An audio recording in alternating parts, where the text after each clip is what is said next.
Hello everyone and welcome back to Finance JCL. Thanks for joining me today and very pleased to have you with me. So starting off a new series which is the how-to series.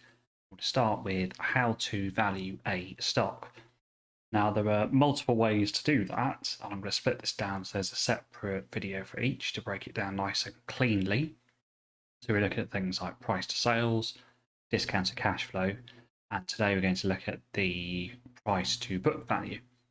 If there are any other methods that you'd like me to have a look at and add to this series, please comment below and I'll be very happy to have a look at them. And if it's one that I'm able to understand and articulate, then I'll prepare a video for you.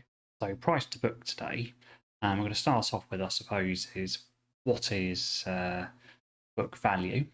And then we're going to look at the situations where we would use it for valuation, then how to calculate the price to book and perhaps what good looks like.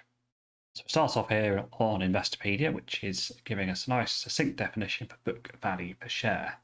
And effectively, you're looking at the net asset value of a business. So effectively, the total assets minus the total liabilities. So you need to be able to calculate that first. The second step then to turn that into something usable is to divide it by the number of shares.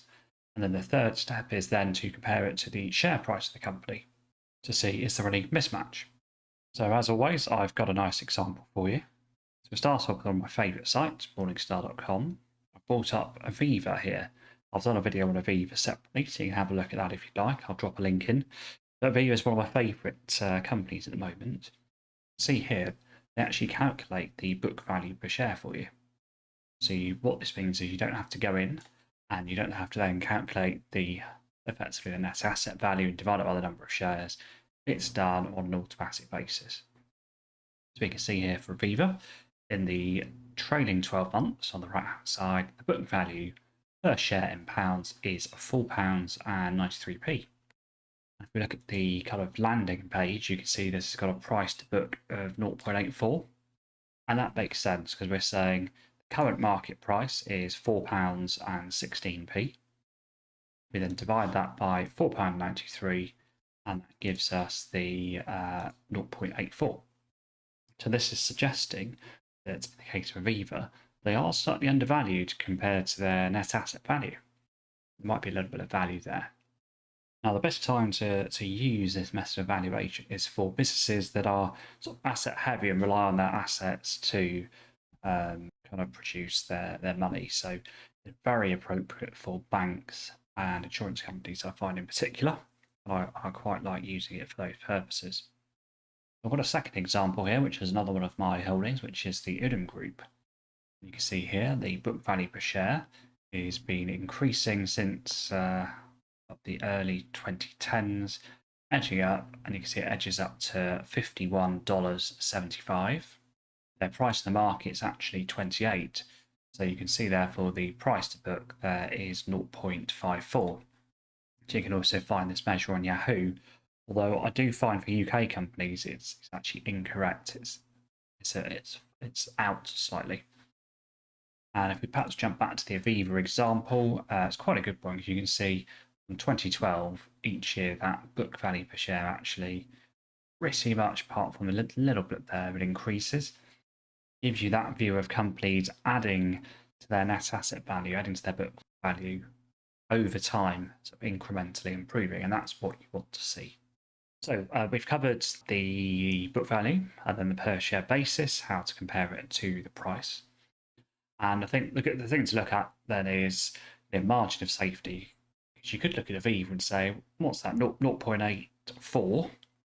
Slightly undervalued, but actually not massively.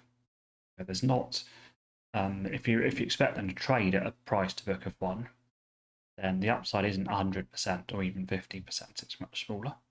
Perhaps a better example of that was last year, actually, I bought Investec in my portfolio, and actually had a price to book of about 0.33, and that has almost gone up 100% now, and it's still undervalued. So it can be quite a good way of identifying value in these financial companies. But do be aware that it isn't useful for growth stocks, for example, or stocks where the asset value perhaps isn't very useful. You'll see price to books of 5, 10, even 20. And in those circumstances, not a very useful measure. So that is how to value a stock with price to book. Minimal calculation needed. It's all done for you on Morningstar on Yahoo. You can see the information, compare it to the price there, publish that price to book value, and yeah, you can use that as a good indicator. Now, what I wouldn't suggest is just going and buying stuff based on that. You should always do the research. Do you like the company? What's the chance of losing money? Looking at the company's debt, for example, their chance of failure. But do use that price to book, perhaps as a screening tool to start with, looking for companies that might be potentially undervalued. Let me know what you think below. Drop me a comment. Right, thanks for joining me, and I will catch you on the next one.